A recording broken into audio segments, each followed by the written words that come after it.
murdering, whatever you want to call it, the Arabs in Gaza and ultimately the Arabs on the West Bank. And I think that's very clearly the case.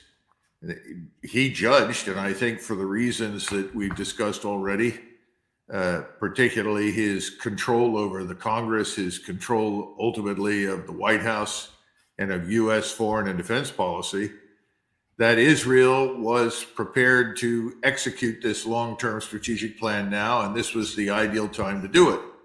Now, it hasn't worked out very well, as we all know. Gaza is hardly conquered. The Israeli Defense Force on the ground has taken very serious casualties. I'm told there are over 70,000 seriously injured Israeli soldiers. When I say serious, I'm talking about amputees, terrible wounds in Israeli hospitals. They don't admit to it, but there are at least 5,000 killed in action and maybe a lot more, but we have no way of knowing because no one really tells the truth about casualties during wartime. So the Israeli Defense Force is in terrible condition. Now, against this backdrop, he paints this seven-front war, which he thinks compels him to attack into southern Lebanon against Hezbollah. It's astonishing. In other words, he wants to multiply the numbers of enemies that Israel's got. Of course, he'll take the position that everybody in the region hates Israel anyway. Israel is a state with no friends, and consequently, it doesn't make any difference what he does. So he might as well set out to kill as many of them as he possibly can. And he sees killing all of these enemies as the precondition for peace and security for Israel in the region. It's a little strange in my judgment, but clearly that's his view. Here's how cocksure he is of his goals and how he articulates his determination. Cut number 5. And Iran is fighting us on a seven-front war. Obviously, Hamas, Hezbollah, Houthis, the militias in Iraq and Syria, Judea, Samaria, West Bank, Iran itself. They'd like to topple Jordan, and their goal is to have a combined ground offensive from various fronts, coupled with a combined missile bombardment. We have to, we've been given the opportunity to scuttle it, and we will. The first requirement is to cut that hand, Hamas. People who do this thing to us are not going to be there. And we'll have a long battle. I don't think it's that long, but we'll get rid of them. We also have to deter the other elements of the Iran terror axis. But we have to deal with the axis. The axis doesn't threaten only us, it threatens you. It's on the march to conquer the Middle East. Conquer the Middle East. Conquer. That means actually conquer. Conquer Saudi Arabia, conquer the Arabian Peninsula. It's just a question of time. And what's standing in their way is the small Satan, that's us, on the road to the middle-sized Satans, that's the Europeans. They're always offended when I tell them that. You're the great Satan, not them. Okay, and we have to stop them. And I guess there were Americans in that group. It's hard to tell exactly to whom he was speaking at the time, but he said that it's your trouble, it's your danger as well. He obviously meant other than the Israelis.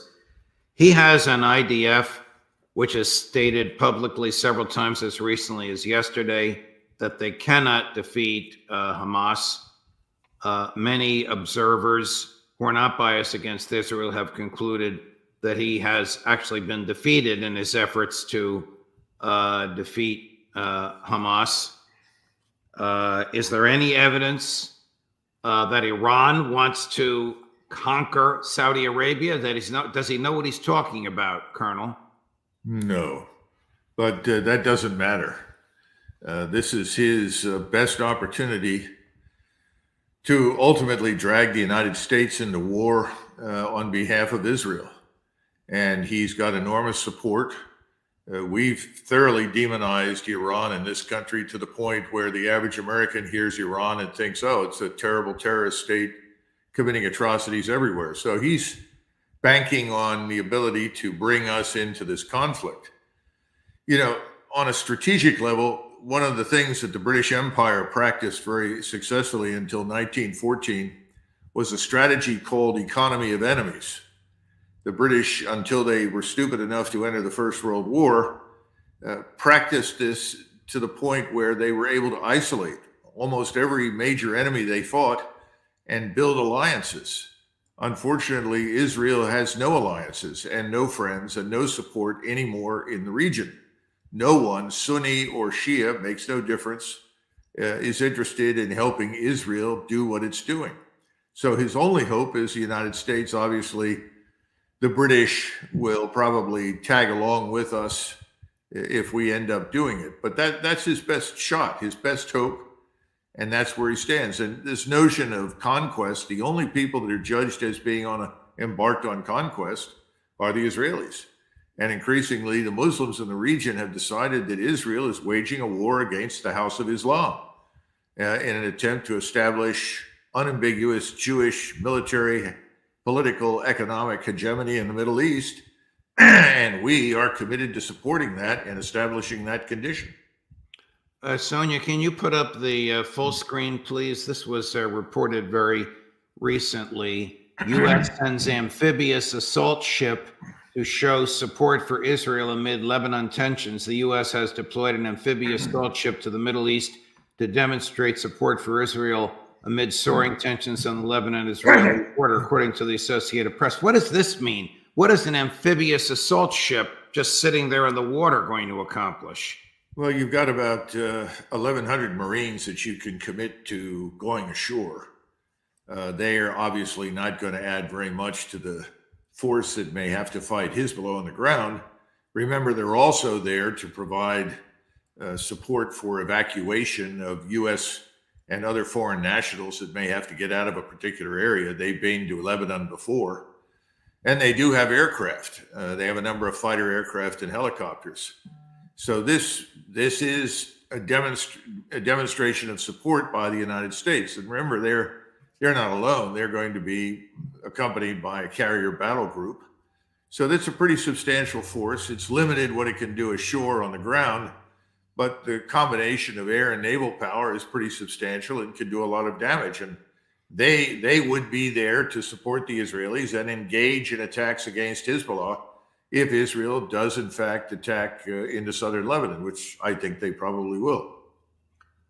Do they actually believe they can defeat Hezbollah even with the support of American air and naval power, in light of how poorly they did against Hamas and in light of what happened to them the last time they went up against Hezbollah? Yes, I think they do. Now, if you go back to the Israel Defense Force only, they have actually run simulations. I'm talking about the Israelis. And they know that taking on both Hamas and Gaza at the same time as they take on Hezbollah is extremely difficult, if not dangerous, and won't produce outright victory by any stretch of the imagination. Remember, their view is that if they don't win, they lose. And the Arab view is if we're still here and we're not destroyed, we win. We win. So it's kind of a different set of circumstances. But no, I think they do, and I think they're confident that with the added combat power in the air and missile power from the United States, from the fleet, and potentially, I imagine, we could fly high-altitude bombers all the way from the central United States to drop accurately on top of Hezbollah and any other target that the Israelis want us to strike. I think that's their expectation. Right now, I think they're probably correct. The problem is not so much, let's assume that works, at least it suppresses, if not completely neutralizes or destroys Hezbollah. But how do you separate all of this from an Iranian war against Israel that will break out in support of Hezbollah? And then how do you prevent a war with Iran not involving other actors, not the least of which will be Russia? And I would say the Chinese, who have a very, very strong interest in keeping the Straits of Hormuz open because they depend on it for huge quantities of energy, gas and oil. Colonel, are you of the view that the IDF is exhausted and begging for a break, and Netanyahu can't afford politically to give them that break? Well, I don't know that they're begging, but yes, they would like a pause, and they've had a longer pause than originally planned. We really thought that the IDF would have already attacked into southern Lebanon by now. They haven't. So it indicates that they have been given longer to prepare to reorganize and reorient to the north. I don't think there is a serious strategic re-examination of where they really are. I don't think there's a willingness to examine their strengths and weaknesses. And I'm beginning to think that when Mr. Netanyahu speaks to the combined House and Senate, that may be the time he launches against Hezbollah, because he will be in a position that makes it very difficult for all the people that have been taking lots of money for many, many years in support of Israel to stand up and suddenly say, no, we're no longer going to support you. Please don't attack. Switching gears, Colonel, recently we learned that the United States sent medium-range missiles to the Philippines. And then we learned this morning that those missiles are being recalled. Can you provide an explanation of what this is all about? A sudden introduction of sobriety and common sense? I don't know. I mean, there's this obsession with multiple wars on multiple continents that we cannot possibly win, one of which is against China. China is, well, there's an old saying in the Navy, a ship's a fool to fight a fort. And it simply means that if you're going to use air and naval power against something like China, you have no chance whatsoever of winning. I think there's also privately a recognition that China presents no threat to the Philippines or anybody in Southeast Asia, nor does China want to invade Taiwan. There is no evidence for preparations to do that. There are no massive forces gathering anywhere to do it. And so somebody finally said, well, let's back away from this because we've got our hands full right now in eastern Ukraine and potentially the Middle East. That's the only way I can conclude that someone made the decision to pull those missiles out. Moving on to Ukraine, we recently learned, as recently as 2 hours ago, when we saw photos, that Russia is preparing for a massive river crossing and engaged in substantial military exercises preparing to cross a river with men and equipment. Can you give a feeling about what that is all about? Well, first of all, in northeastern Ukraine, there has been for some time now a very large concentration of Russian combat power, an estimated 300,000 troops. Those troops are there for a purpose. And most of us looking at that have assumed that this force would be hurled straight at Kiev at some point and ultimately cross in the upper river. I don't know if this particular exercise is connected to that or not. The Russians are actually very good at crossing rivers. We, by the way, are not. They've perfected, the technology that allows them to very rapidly establish bridges, and they are accustomed to routinely crossing them in training. The weather now is ideal for the purpose of river crossing, so it would not be surprising to me that they are pre-positioning river crossing assets along with these forces for that purpose. Now, there are lots of rivers in eastern Ukraine, Judge, not just the Dnieper. Some of these border Russia and Ukraine, and the Russians may cross at any number of different places with these bridging assets. They use this thing we call a ribbon bridge. It's been around a long time. It was first appeared actually in 1973 across the Suez. Now, the ones they have today are better, more reliable, and very rapidly deployable. So, well, what is it? Why do they call it a ribbon bridge? Because it's pieced together. You literally dump the bridge portions or pieces into the water, they float. Then they are effectively bolted together, and within a very short period of time, you can cross a very large river. And these are carried on the backs of trucks or tracked armored vehicles. And so they back them up to the river. These go in. The engineers get to them very rapidly, bolt them together. I mean, you're talking about something that could be put together in 25, 30 minutes across a major river, like the Delaware River between New Jersey and Pennsylvania, or even the Hudson River. Okay. And you've already got the forces up there. And as I said, this is something they do very well. They became very good river crossers during the Second World War, and they, unlike us, have never lost that ability.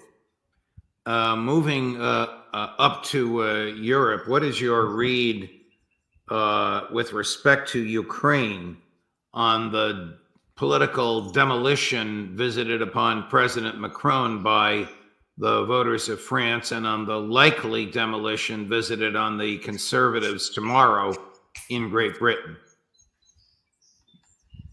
Well, look, I've felt for a long time that behind the facade, NATO is crumbling.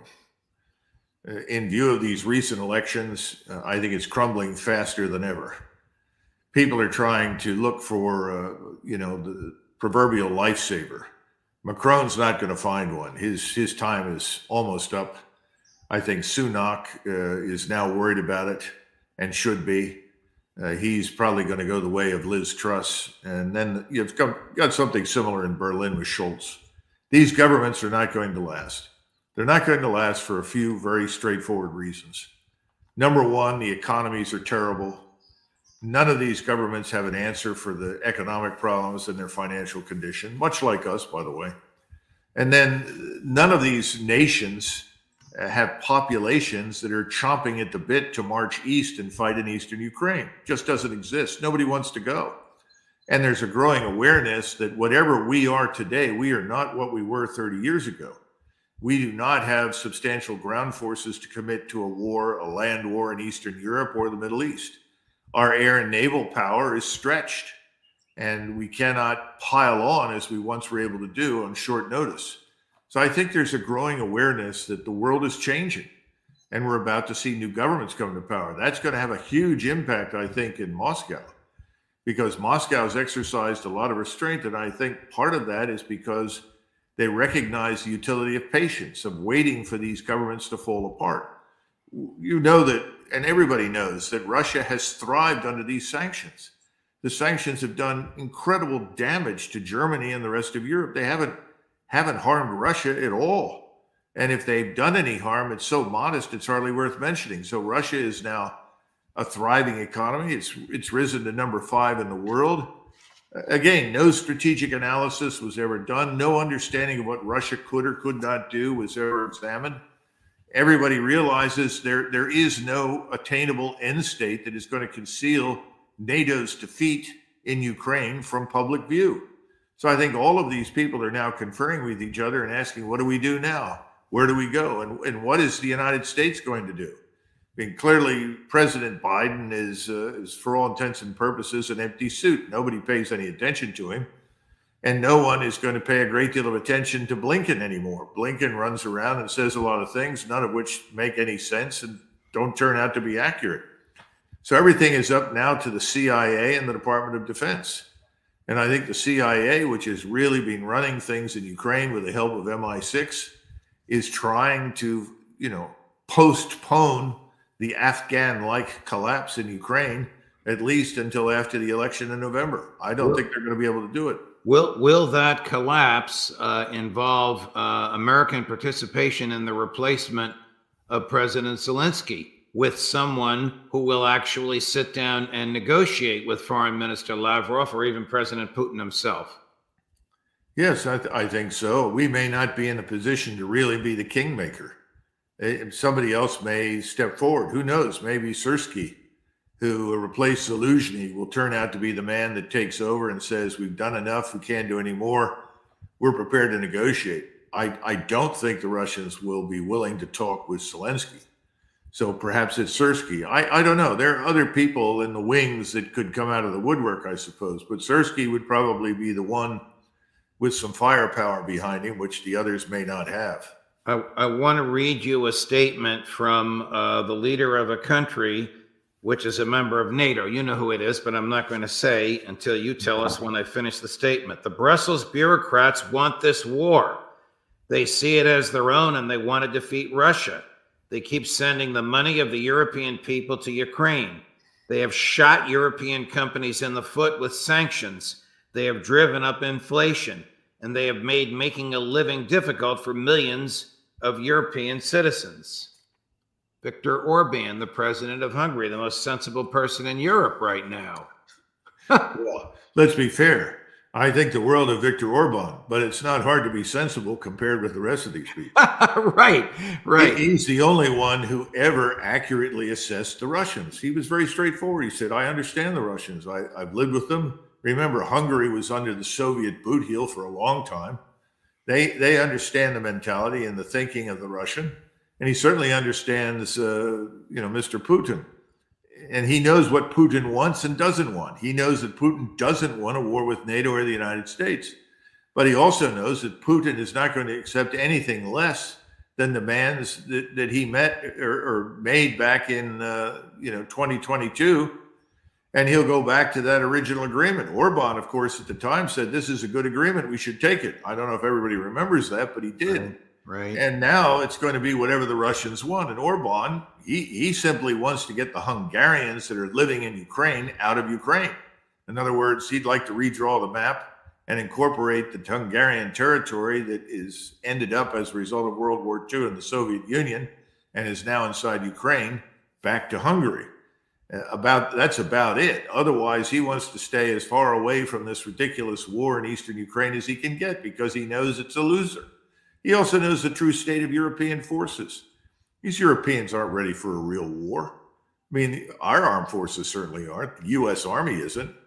And I know that the other armies in Europe are absolutely not ready. They're feminized, if anything. They're not up for the fight. There are a few exceptions in terms of people or units, but overwhelmingly, forget it. Let me go Hardships involved with combat are something these people can't even begin to imagine. Let me go back to, I want to ask you about Russia and China in a minute, but let me go back to Hezbollah and Israel and American support. Is the Navy, is the Air Force up to it, or are they too feminized and weak? Your colleague, Colonel Wilkerson, says we only have two aircraft carriers that are seaworthy. Well, that may be true. That doesn't mean that we could not get others ready to go. But the point is, what are we putting at risk? If the Houthis can strike an aircraft carrier with very modest capability, very modest missiles or drones, and do some damage, what could a power like Iran do? Or for that matter, even Hezbollah, or beyond that, ultimately the Turks, others that may decide to join into this. I mean, once it becomes clear that Israel is losing and cannot win, there will be an ugly bloodletting because the wounded animal called Israel will be attacked viciously. This is the problem with Netanyahu's whole approach. No one wants to attack Israel at the moment, but when it stumbles badly, it's already stumbled, but when it stumbles very badly in a war with Hezbollah and potentially Iran, then suddenly everybody else who was hesitant in the past will join in. And that's what will happen. So, how do I frame this? We can't stop that. We just can't. We don't have the combat power to compensate for the emergence of a regional alignment against Israel. We can't do it, which is why any competent president and administration would have long ago stepped in and said, that's it. No more. You've come as far as you can. We've got to come to some sort of arrangement and end this destructive war in Gaza. Well, nobody did it. And Mr. Netanyahu has the proverbial bit between his teeth, and he's prepared to run the course, even though it's suicidal. I want to ask you about the new handshake between Russia and China, but before I do, I want to play a clip for you, which you as a historian will appreciate. I don't even have to say who this is. You'll know instantaneously. It's from 1983, cut number 3. The most indispensable factor in guaranteeing the security of Taiwan is a good relationship between the United States and Peking. If we have that relationship, that may restrain them. If Peking has a relationship like that with the Soviet Union, then Taiwan is in mortal danger. So Joe Biden, to the extent he knows what he's talking about, says we will defend Taiwan. You just said a Navy will lose against a fort. The Russians and the Chinese just came out with some sort of a new handshake, a new we like each other, our peoples want to trade and engage in commerce and tourism with each other. What's going on between Peking as Nixon called it at the time, and Moscow? Nixon, of course, was right about China. The best way to help Taiwan is for us to cultivate a good relationship with the Chinese. The Chinese are not belligerent people. They're not predisposed to attack anybody. China has been the victim throughout most of its history of external invasion and attack. It's not a martial people by any means. Nixon was right. We've thrown that out of the window, but people still don't understand what's going on in Taiwan. The legislature in Taiwan is dominated by Chiang Kai-shek's old party, the Kuomintang. They want peaceful reunification with Beijing. So they're in charge of the parliament. This president has made outrageous statements and is essentially being censured by the legislature for doing so, by inviting Chinese anger and potential aggression. If we can forge a better relationship with Beijing, that is still the best answer for Taiwan's interests. And remember that the original date set by President Xi for peaceful reunification was, as I recollect, about 2040 or 2046. That's not evidence for a hyper-aggressive China with blood in its throat. I mean, it's ridiculous. Now, of course, things were different then. And the Soviet Union was very different from Russia today. This is a Russia that doesn't want wars, contrary to what everybody says. We goaded Russia into attacking Ukraine, not the other way around. We built the force in Ukraine to attack Russia. That force shelled and destroyed Russians in Luhansk and Donetsk for years and killed more than 14,000 Russians before this intervention in February of 2022 ever occurred. Those are facts. They're not really disputable at all. And I think Professor Mearsheimer has made these points repeatedly. What is happening now is that Russia and China realize that they've got several things in common. Yes, Russia has the resources, the oil, the natural gas, a lot of the metals, the minerals, the coal, all of these things, along with food that China needs. And remember, China has to import food now. It can't get along on its own. Its population is simply too large, and it doesn't have enough land under cultivation, not because it's sitting out there waiting to be cultivated. It's simply a fact of the matter that China doesn't have that much to cultivate. So there's a natural affinity for each other because China can replace most of the goods, the finished products, machinery, technology, and so forth that was previously purchased largely from Germany, but also Scandinavia, France, and Italy, with goods from China. So they have a natural relationship there. Both of them are also acutely sensitive to what happens in Central Asia. Central Asia is a place that overnight could become a real problem for both Russia and China. So they're both interested in managing it. Some of the problem in Central Asia is Islamism. It's also the nature of these republics and the people who live in them. These are Mongolian, Turkic peoples.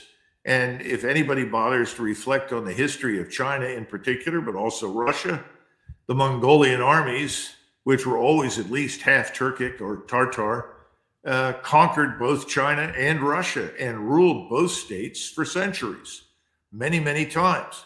So both of these states want to make sure that Central Asia is calm. They also want to be able to trade with each other. And if Central Asia is not calm, how do you move vast goods and services over thousands of miles between, on the one hand, Europe, and on the other hand, Asia through Central Asia? Well, you can't do it.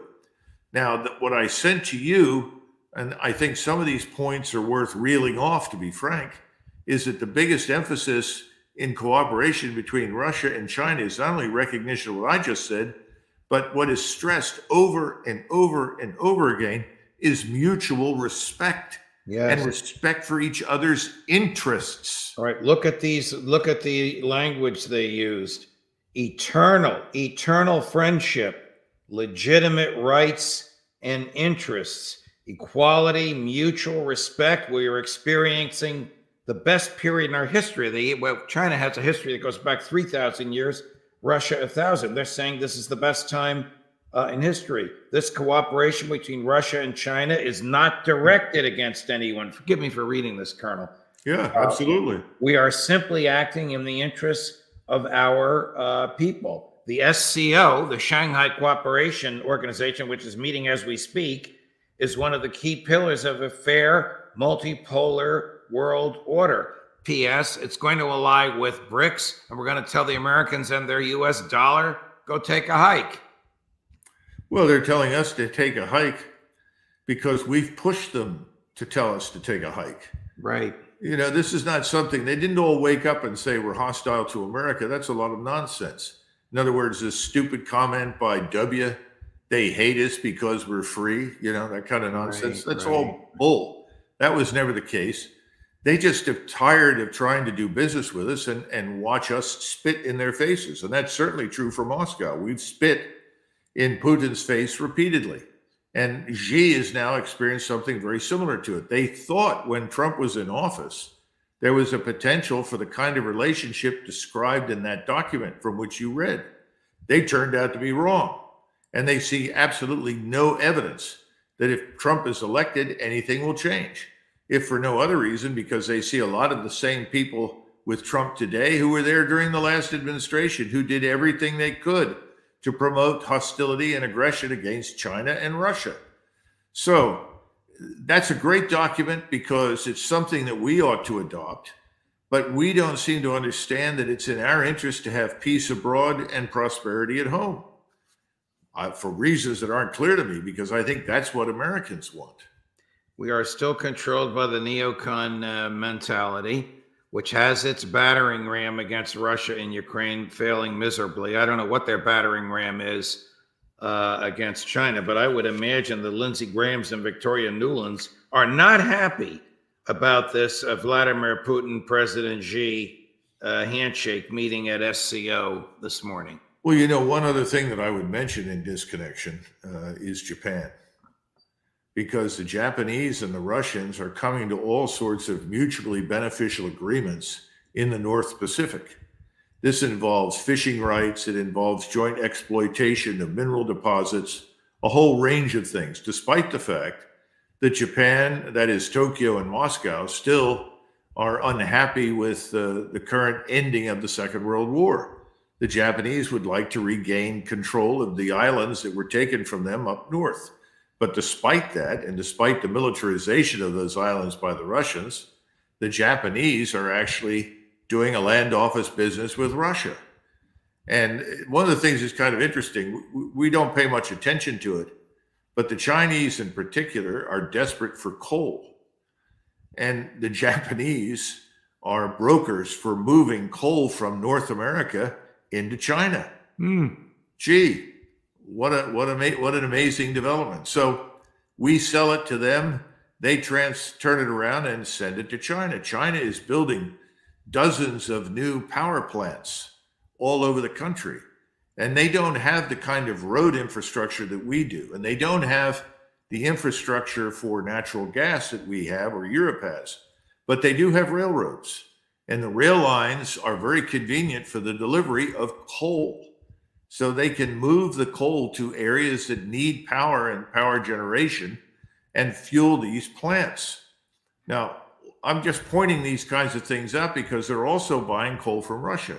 And at the same time, we're reading in all of our papers about the criticality of rare earths and these minerals to the Department of Defense, to the defense industry to produce very, very sophisticated equipment. And it's not just the Defense Department. Every cell phone is dependent upon these minerals. Right. Everything from graphene to any number of other rare earths that you can look up on the periodic table. They're at the bottom. Now, we have one of the largest concentration of rare earths in the United States and maybe in the world sitting in southern Kentucky in the coal seams. These rare earths are available. Nobody wants to go in there and spend the money to get them out. And we haven't built any refineries. So even if we pull the rare earths out in many cases, we've got to ship it to China because the Chinese have a refinery that can take the raw rare earths and turn them into the minerals that we need. Then they ship it back to us and it costs us a lot of money. This is all nonsense. And in the meantime, we want to destroy whatever relations we have with China, Russia, and anybody else in the world that disagrees with us. We are ignoring what needs to happen here in the United States. We are ignoring the rare earth exploration, extraction, and refinery requirement. These things need to happen, and we're not doing it. And in the meantime, we want to make war. And you've got people quietly saying,